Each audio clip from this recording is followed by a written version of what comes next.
अच्छा आगे देखते हैं। पहले हम वो रिएक्शन रिवाइज कर रहे हैं दोबारा। तो जरा न्यूक्लियोफिलिक सब्स्टिट्यूशन रिएक्शन कर रहे थे। फॉर्मेशन ऑफ अल्कोहल्स, सीएन हटा के OH लगाना।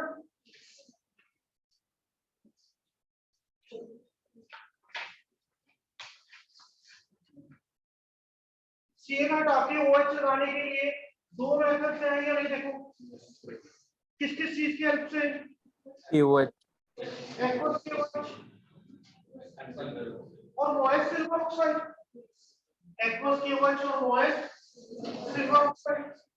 फिर उसके बाद देखो जरा ईथर बनाएंगे, C2H5O C2H5। ये सिंपल ईथर है, C2H5O CF3 मिक्स ईथर, यानी कि दो डिफरेंट अल्काइल।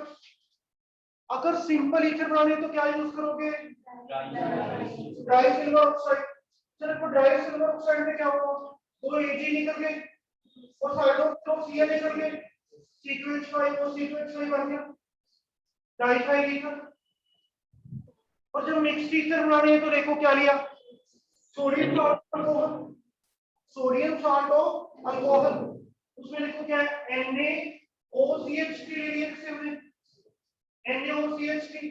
एक साइड से Na निकल गया, एक साइड से Cl निकल गया, तो बन गया C2H5OCH3 इथाइल मिथाइल ईथर।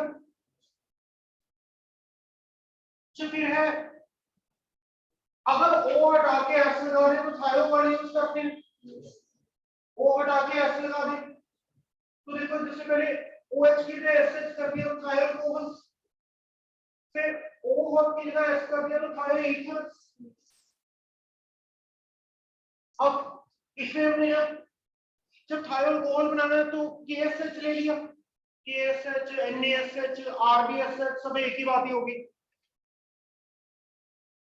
फिर अगर थायल ईथर बनाना है तो Na2S ले लिया, दोनों साइडों से मिलकर दो NaS क्या निकल जाएंगे, C2H5S C2H5 बन गए। फिर उसके बाद हमने बनाया साइनाइड, बनाए आइसोसाइनाइड, बनाए साइनाइड, बनाए isocyanide. Alcoholic AgCN, sorry KCN, alcoholic KCN, उससे बन जाएंगे साइनाइड्स। AgCN के साथ में आइसोसाइनाइड। जो साइनाइड्स KCN उनका आयनिक है, वो उसमें K पॉजिटिव और CN नेगेटिव आयन बनेंगे, वो कार्बन अटैक कर देंगे। AgCN इज कोवलेंट, Ag के साथ में कार्बन बॉन्डेड है तो कार्बन फ्री नहीं है, तो नाइट्रोजन अटैक करेगी तो आइसोसाइनाइड्स बन जाएंगे।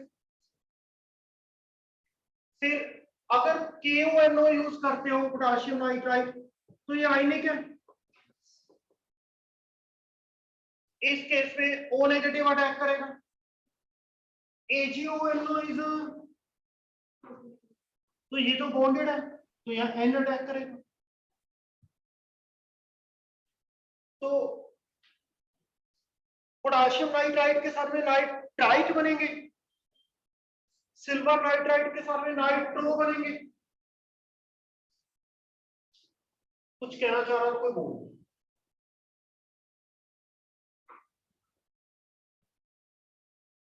चलो जब हम ना बल्कि भी हमें ये कितने समझ में आएंगे ये किस बात पे डिपेंड करेगा, कितने ध्यान से सुनेंगे। सबसे पहले नोमेनक्लेचर कितनी अच्छी तरह से आता है, नोमेनक्लेचर जितनी अच्छी तरह से आता होगा उतनी अच्छी तरह से ये बैटर बता दूंगा। क्योंकि कौन नहीं तो अगर ये बोलना हो, जिससे पहले इसको देखने में टाइम लग जाता है, फिर ऊपर से कि कौन सा एटम जाएगा, ये तो उनकी तारे जमीन पर की तरह की सिचुएशन हो जाती है। अनटिल अनलेस की नोमेनक्लेचर ना आता हो, कि नोमेनक्लेचर आता हो और फिर सुन रहे हैं फिर अच्छे से समझ में आएगा, नोमेनक्लेचर नहीं आता और फिर सुन रहे हैं तो फिर दिन में तारे नजर आएगी। अगर नोमेनक्लेचर नहीं आता और नहीं सुन रही है तो भी अच्छा रहेगा।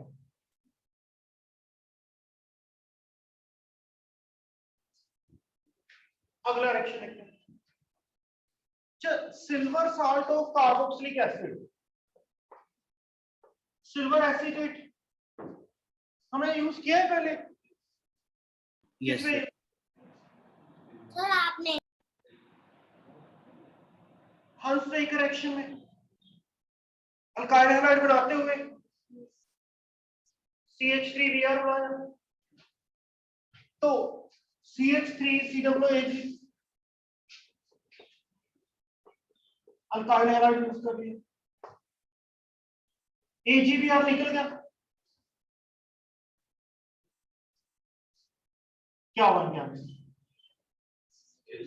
CH3।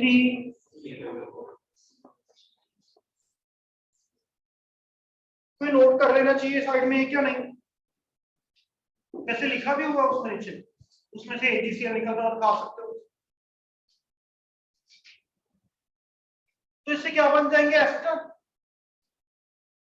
एस्टर के जो दो हिस्से हैं, ये दो हिस्से हैं एस्टर, इनमें कौन सा हिस्सा अल्काइल हैलाइड से आया? C2H5 वाला हिस्सा अल्काइल हैलाइड से है, बाकी कार्बोक्सिलिक एसिड से है। तो silver salt of carboxylic acid plus alkyl halide, AgCl निकल गया, एस्टर बन गया।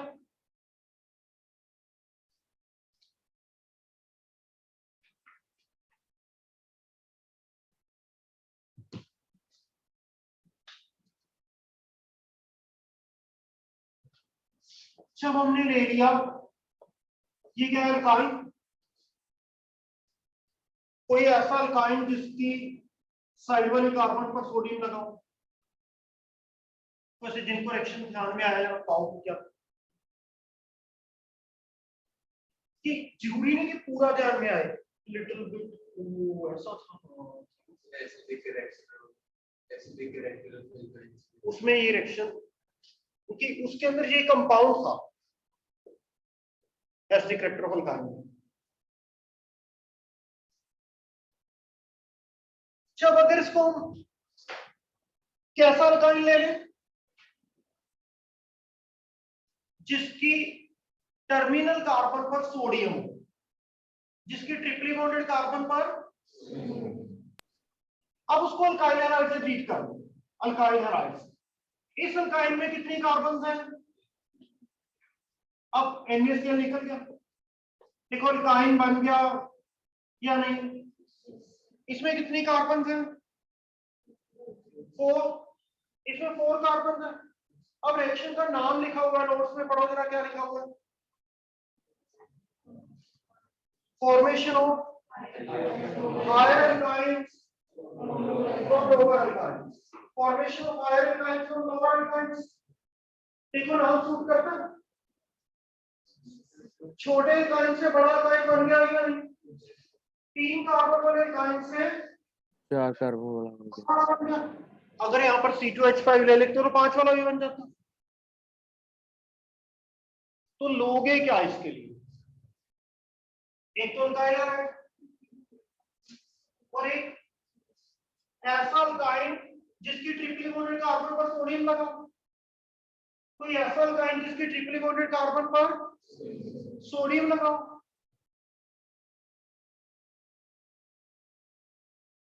तो ये थे nucleophilic substitution reaction.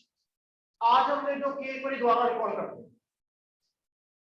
Silver salt of carboxylic acid से, देखो silver salt of carboxylic acid CH3COOH क्या निकल गया, AgCl बन गया CH3COOH एस्टर बन गई। फिर अल्काइन लिया, ऐसा अल्काइन जिसके ट्रिपली बॉन्डेड कार्बन पर सोडियम, अब उसको अल्काइल हैलाइड से ट्रीट किया, NaCl निकल गया।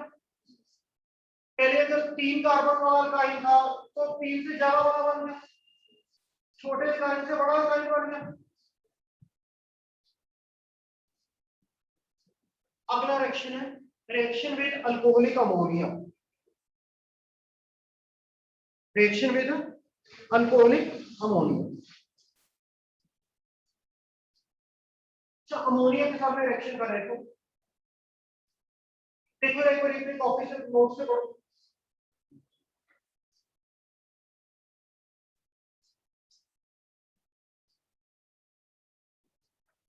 अच्छा अगर ना ध्यान से देखोगे इसको तो मैं 150% कह सकता हूँ, 200% रादर, कि तुम्हें पढ़ के ही समझ में आ जाए।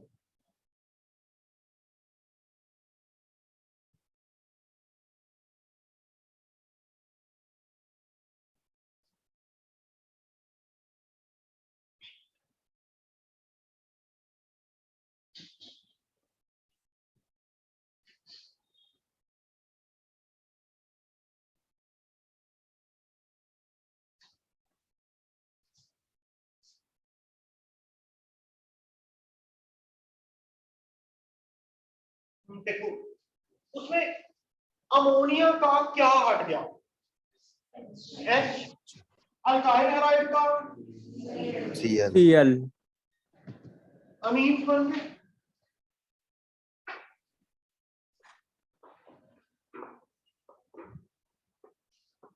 अमोनिया का एच हट गया, इथाइल अमीन बन गया।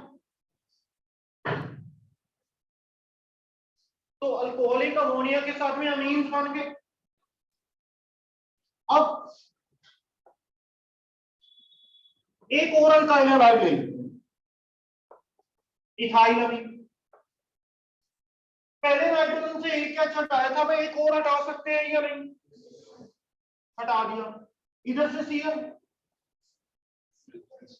कितने हो जाएंगे, हमें 2 हो जाएंगे। कौन सी मीन्स बन गई? सेकेंडरी मीन्स बन गई। अब ये ले लो,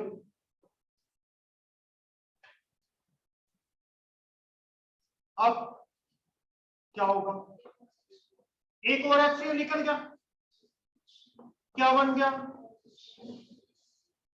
टर्शियरी अमीन। तो लेकिन ये हो कब पाएगा, जब अल्काइल हैलाइड एक्सेस में हो। अगर अल्काइल हैलाइड एक्सेस में होगा तो ही वो बार बार एक्शन करेगा या नहीं?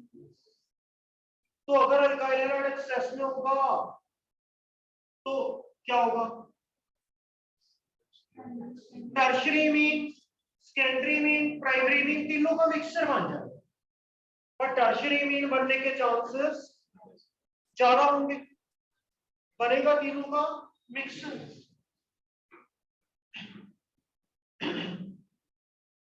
तो alkyl halide with alcoholic ammonia forms mixture of primary, secondary and tertiary means. अच्छा अमोनिया में नाइट्रोजन के साथ कितने एच हैं? इसको HCl के साथ में ट्रीट कर दो, HCl के साथ क्या बन जाता है? NH4Cl। अब इसमें चार एच लगे हैं या नहीं? अगर यही सिचुएशन टर्शियरी मीन के साथ में करते हैं, टर्शियरी मीन के साथ में बिल्कुल सेम रिएक्शन होगा। देखो क्या बनेगा, C2H5 NCl, N पर पॉजिटिव चार्ज और Cl पर नेगेटिव। देखो बिल्कुल पैरेलल बन गया या नहीं? इसका क्या नाम है? अमोनियम क्लोराइड, अमोनियम, और इसका टेट्राइथाइल, 4 एच हट के 4 इथाइल लग गए, tetraethyl ammonium chloride, tetraethyl ammonium chloride.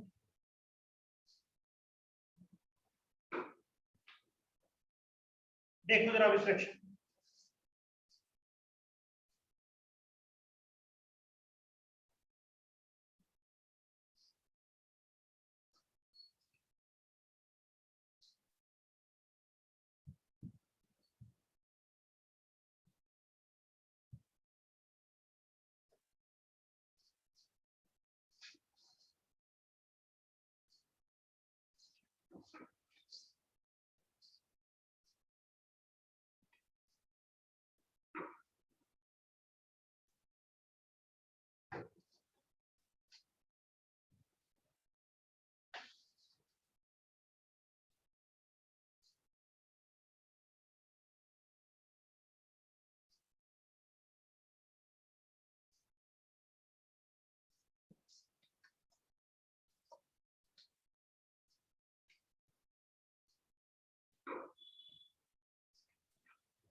Tetraethyl ammonium chloride. अगर अमोनिया प्रोसेस में प्राइमरी मीन कब ज्यादा बनेगा? अगर अल्काइल हैलाइड कम, अगर अल्काइल हैलाइड ज्यादा होगा तो 4 वाला सबसे ज्यादा मेजर प्रोडक्ट बनेगा।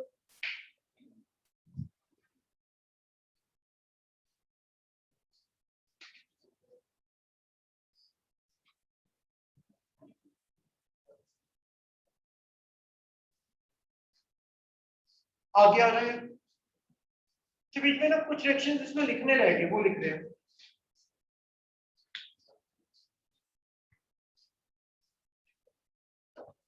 Derivatives of cyanide.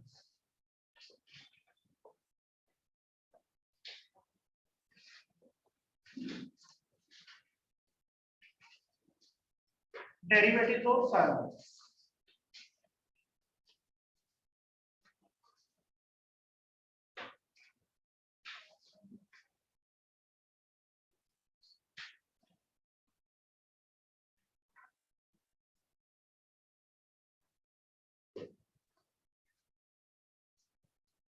Number 1, formation of amines.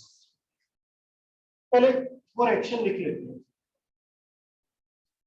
Reaction with KCl, इससे साइनाइड्स बनेंगे। Reaction with alcoholic KCl, CH3 CH2Cl plus KCl, इससे क्या बन गया था? Cyanides.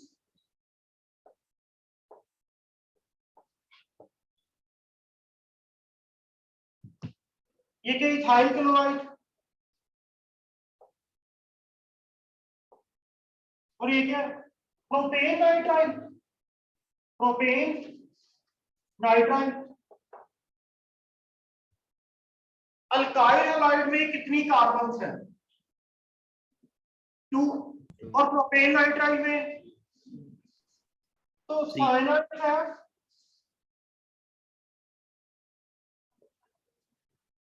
1 carbon more than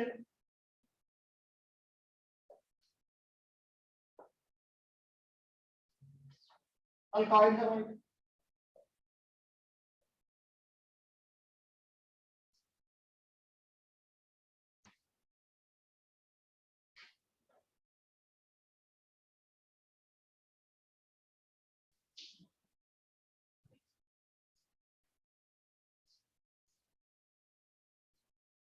Cyanides have 1 carbon more than alkyl halide.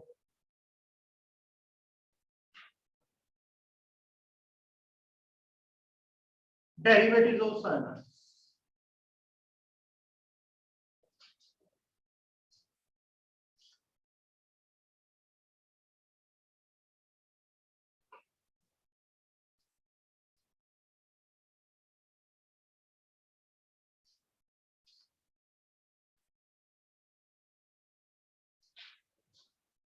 Number 1, formation of amines. Formation of amines.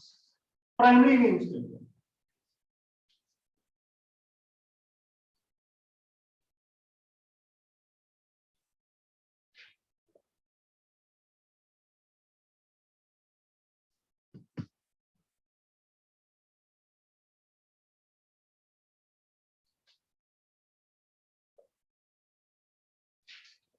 ethyl chloride plus ethyl cyanide. चलो देखो इसके अमीन कैसे बनेंगे।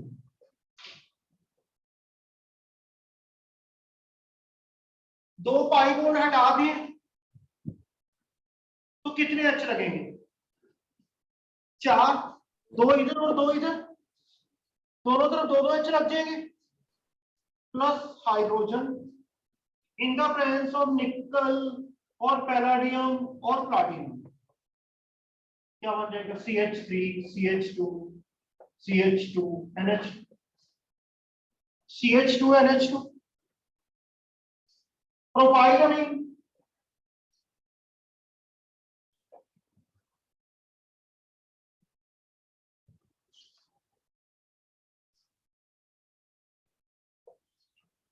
ये भी कर सकते हो इसमें। सोडियम प्लस अल्कोहल ऐड कर दो, सोडियम प्लस अल्कोहल। ये जो हाइड्रोजन आ रही है सोडियम प्लस अल्कोहल से आ रही है, और ये बन गया प्रोपाइल। और इस रिएक्शन का नाम है मेंडियस रिएक्शन।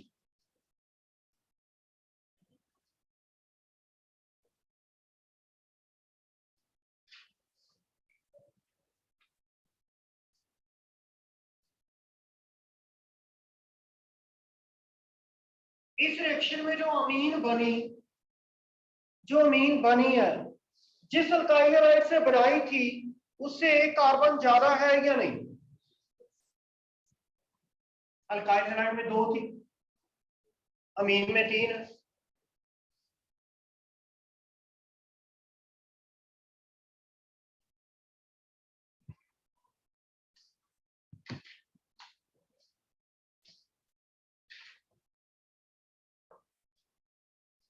प्राइमरी अमीन फॉर्म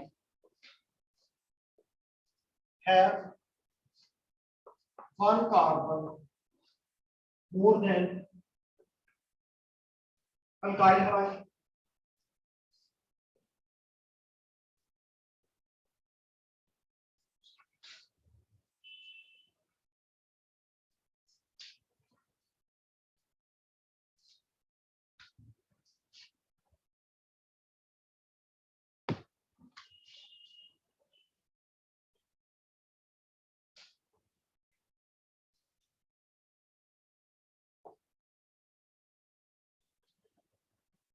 दूसरा रिएक्शन है formation of carboxylic acid.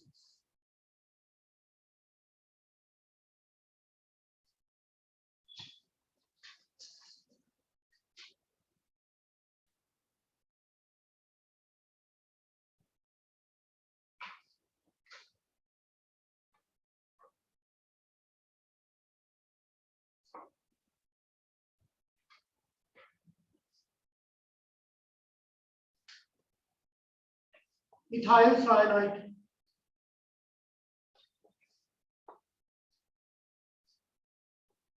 Plus water in the presence of HCl और H2SO4। यानी कि क्या किया, डाइल्यूट एसिड ले लिया, डाइल्यूट एसिड।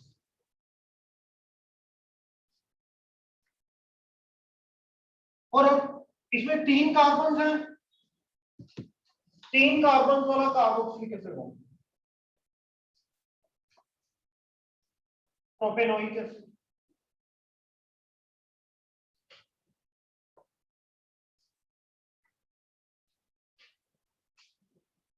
कैसे बना देखते हैं।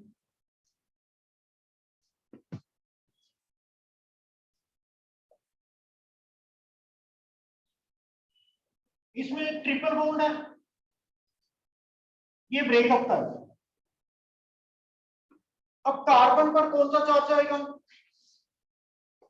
नाइट्रोजन पर नेगेटिव। 3 बॉन्ड ब्रेक किए तो कार्बन पर 3 बार पॉजिटिव चार्ज आ जाएगा। तो कार्बन पर 3 OH लग जाएंगे, कार्बन पर 3 और नाइट्रोजन पर 3 H लग जाएंगे, इधर OH नेगेटिव और इधर H पॉजिटिव। कार्बन पर 3 OH नेगेटिव, नाइट्रोजन पर 3 H पॉजिटिव। अब OH एक कार्बन पर अनस्टेबल होते हैं या नहीं, तो इसमें से वाटर निकल जाएगा H2O, CH3 CH2 COOH, carboxylic acid बन गई। प्लस क्या बन गया, अमोनिया। अगर बीच में HCl डाला था तो उसका अमोनियम क्लोराइड बन जाएगा। दोबारा बोलते हैं, साइनाइड्स की हाइड्रोलिसिस होगी, C पर 3 OH रख गए, N पर 3 H, फिर तीनों OH से एक कार्बन पर 2 OH अनस्टेबल होते हैं, वाटर निकल गया। तो क्या रहेगा COOH, कार्बोक्सिलिक ग्रुप बन गए। नहीं तो ये याद करने की जरूरत नहीं है, सीधा करो।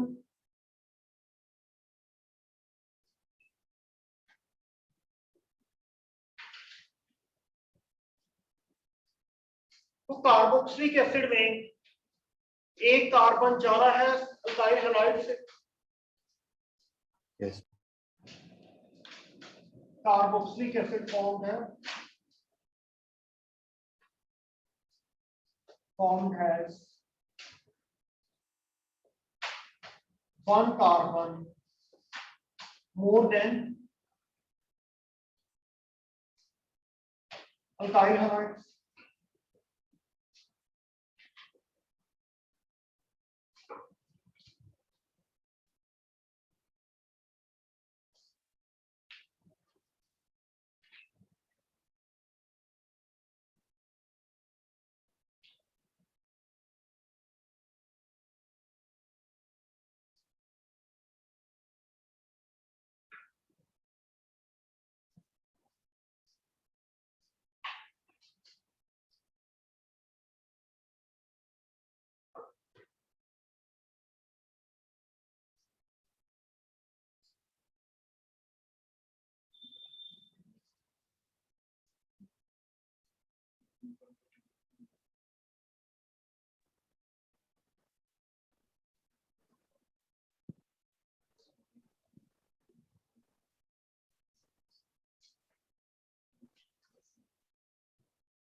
Formation of acid ammonia.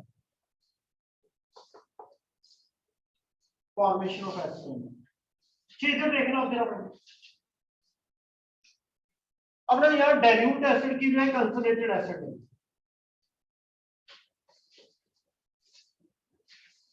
Concentrated acid और कंसंट्रेटेड बेस।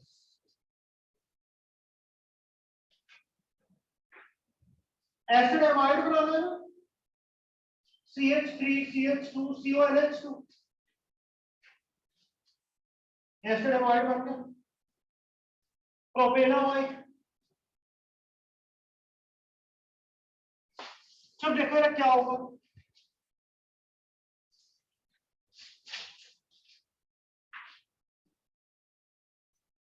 क्या चेंज कर दिया मैंने,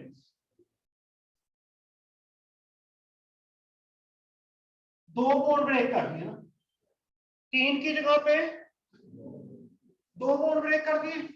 C पर पॉजिटिव, N पर negative.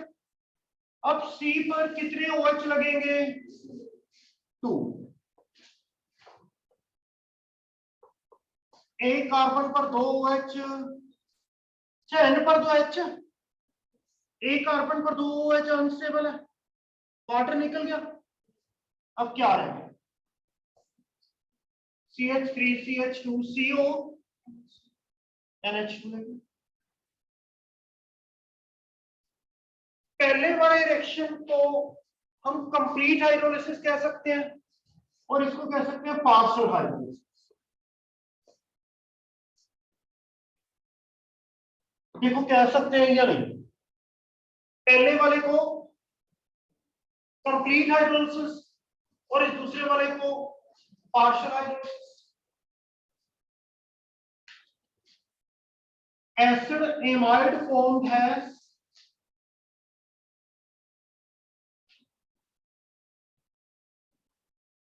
one carbon more than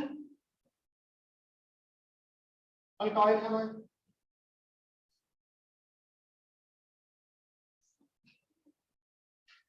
cyanide में तो 3 है ना, इसमें भी 3 है।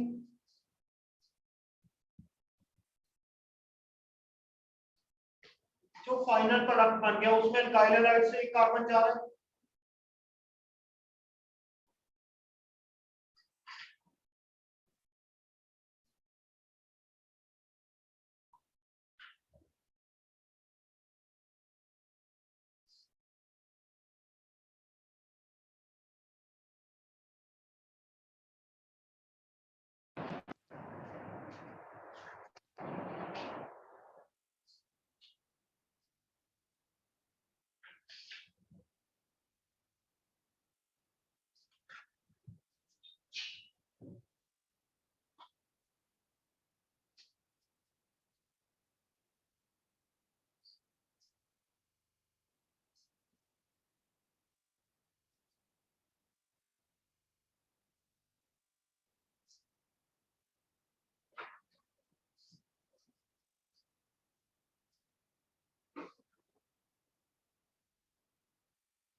Nucleophilic substitution reaction.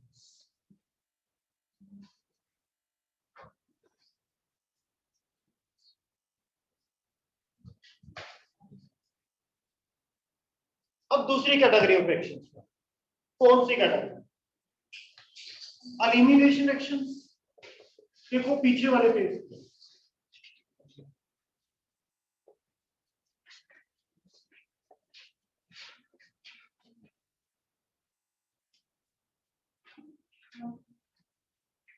elimination reactions.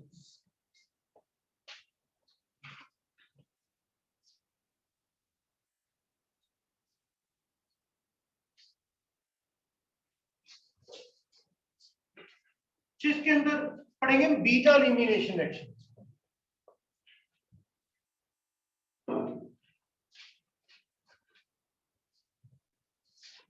CH3CH2Cl plus alcoholic KOH। तो नोट्स में लिखा हुआ तो फिर लिखने के लिए कुछ नहीं है।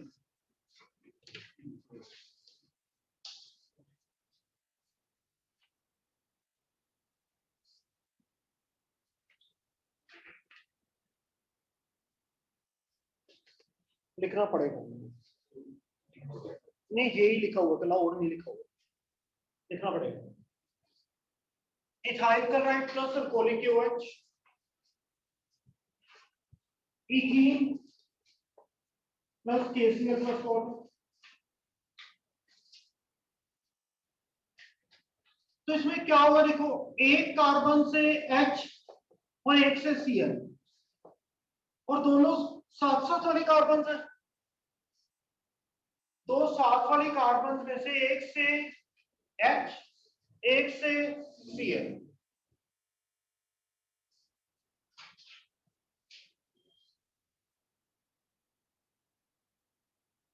इथीन बन गया।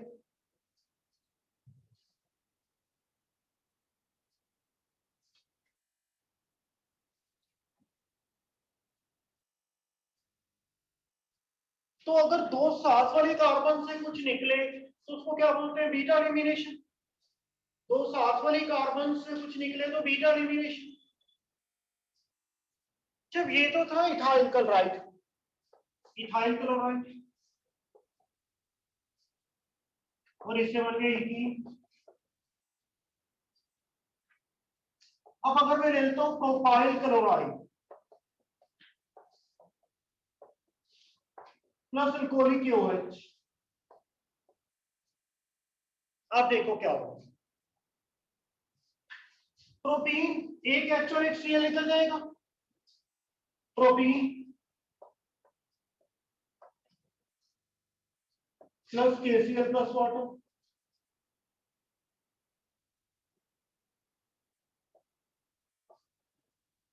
अब 1 क्लोरोब्यूटेन ले लो प्लस अल्कोहलिक KOH, बना लो क्या बनेगा। फिर मैं ले रहा हूं 2 क्लोरोब्यूटेन प्लस अल्कोहलिक KOH, इसमें भी बना लो क्या।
इधर से Cl, इधर से H, ब्यूट बॉन्डिंग,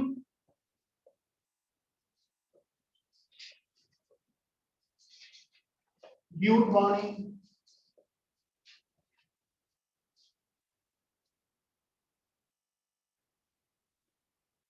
जब इसमें देखो दो पॉसिबिलिटीज बनती है,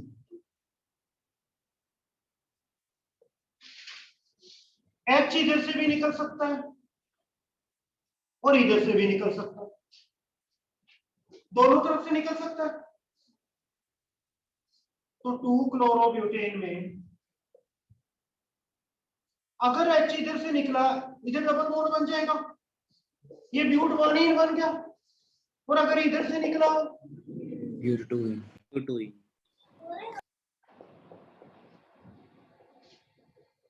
ब्यूटूइन,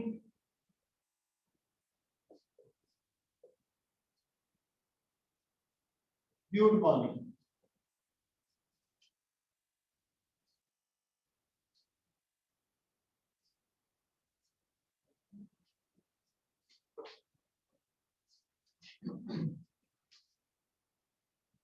तो दोनों प्रोडक्ट्स बनेंगे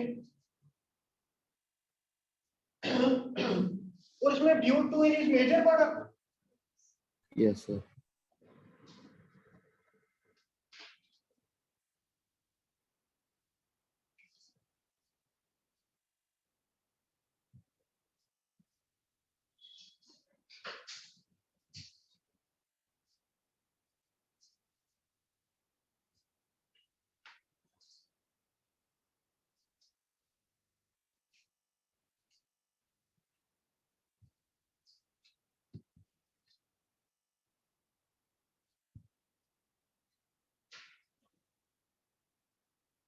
जिसमें हम कहते हैं कि मोर सब्स्टिट्यूटेड अल्कीन्स, तो ये डबल बॉन्ड के दोनों तरफ ग्रुप लगे हुए हैं, इसमें डबल बॉन्ड के एक ही तरफ ग्रुप लगे हुए हैं। ये हम हाइपर कंजुगेशन में पढ़ते हैं कि जिसके दोनों तरफ ग्रुप लगे हुए हैं, यानी कि more substituted alkenes are more stable, more substituted alkenes are more substituted alkenes are more stable.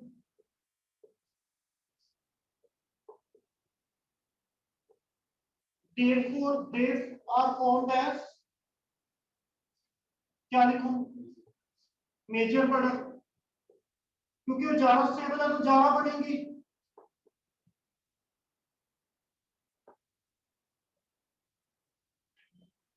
This is called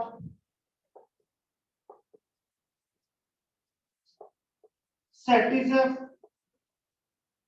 or Jetjet rule. कि more substituted alkenes are formed as major product. This is called as Satisf rule.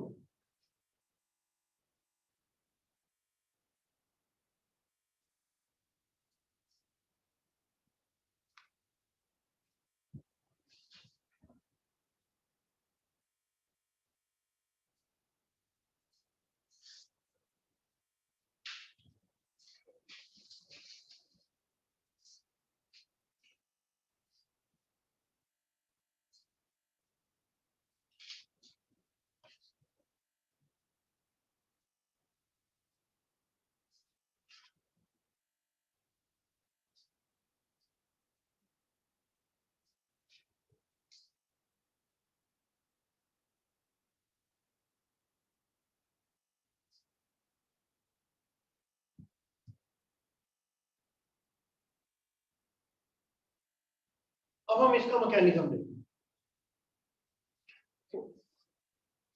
Types of mechanism, इसके दो तरह के, elimination के हमने दो तरह के मैकेनिज्म पढ़ने। Elimination unimolecular, elimination bimolecular. Elimination unimolecular को क्या लिखेंगे, E1। एलिमिनेशन बाइमोलिकुलर को 2। एलिमिनेशन यूनिमोलिकुलर को E1, एलिमिनेशन बाइमोलिकुलर को E2। चलो देखो बिल्कुल SN1 के पैरेलल पढ़ना शुरू कर। पहले हम एलिमिनेशन यूनिमोलिकुलर का मैकेनिज्म देखेंगे। तो बिल्कुल SN1 के पैरेलल पहले टर्शियरी अल्काइल हैलाइड ले लिया है या नहीं, देखो। जब पहले स्टेप में क्या होगा, उससे Cl नेगेटिव निकल जाएगा। Yes, sir. और कार्बोकेटाइन बन गया या नहीं। अब उसमें क्या हुआ था, SN1 में OH ने अटैक कर दिया अगले स्टेप में। यहां पर तो कुछ लगाना तो नहीं है, साथ वाली कार्बन से भी क्या निकालना है, तो स्टेप में साथ वाली कार्बन से H पॉजिटिव निकल गया। देखो जरा, दूसरे स्टेप में साथ वाली कार्बन से H पॉजिटिव निकल गया है या नहीं। SN1 में OH लग गया था। अब पहला स्टेप स्लो, दूसरा fast. Rate of reaction is equal to K into concentration of alkyl halide only, क्योंकि यूनिमोलिकुलर है। फिर it takes place in 2 steps. पहले स्टेप में Cl नेगेटिव निकल गया, दूसरे में H पॉजिटिव निकल गया। अब बिल्कुल उसी तरह से बोलेंगे, more is the stability of, more is the reactivity of alkyl halide. जितना इंटरमीडिएट कार्बोकेटाइन स्टेबल, उतना ही अल्काइल हैलाइड रिएक्टिव ज्यादा होगा। ये पैरेलल हो गया या नहीं। Yes, sir. तो कौन सा अल्काइल हैलाइड सबसे ज्यादा रिएक्टिव हो, टर्शियरी अल्काइल हैलाइड सबसे ज्यादा रिएक्टिव, फिर सेकेंडरी, फिर प्राइमरी। प्राइमरी। अगर बीच में कार्बोकेटाइन बने तो रीअरेंजमेंट हो सकता है या नहीं, कि प्राइमरी से सेकेंडरी या सेकेंडरी से टर्शियरी बन सकते। Yes sir. तो ये हो गया इवन मैकेनिज्म। दोबारा से फिर से बोलते हैं, पहले rate will be equal to K into concentration of alkyl halide, unimolecular है। 2 स्टेप्स में होगा। पहले स्टेप में Cl नेगेटिव निकल गया, कार्बोकेटाइन बन गया। दूसरे में H पॉजिटिव निकल जाएगा साथ वाली कार्बन से, उसमें तो OH ने अटैक किया। फिर more is the stability of intermediate carbocation, more is the reactivity of alkyl halide, tertiary alkyl halide सबसे ज्यादा रिएक्टिव हो।